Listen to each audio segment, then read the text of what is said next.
Today I'm going to show you how to download and install VLC Media Player on your Samsung Smart TV so you can play videos from USB drives, network drives, or streaming apps directly on your TV.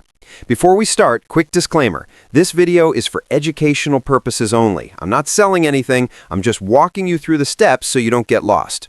First, turn on your Samsung Smart TV and make sure it's connected to the internet. From your home screen, navigate to the Apps section using your remote. In the search bar at the top, type VLC. You should see the official VLC for Samsung TV app appear in the results. Select it, then click Install. Wait a few seconds while the TV downloads and installs the app. Once installed, you can open VLC directly from the Apps section or pin it to your home screen for easy access.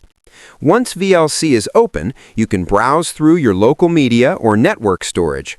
Insert a USB drive with videos or connect to a network folder, and VLC will automatically detect your files. From there, it's as simple as selecting the file you want to play.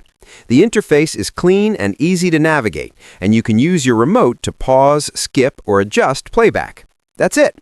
VLC is now ready to use on your Samsung Smart TV. If this helped, make sure to like, subscribe, and stay tuned for more smart TV tips and tutorials.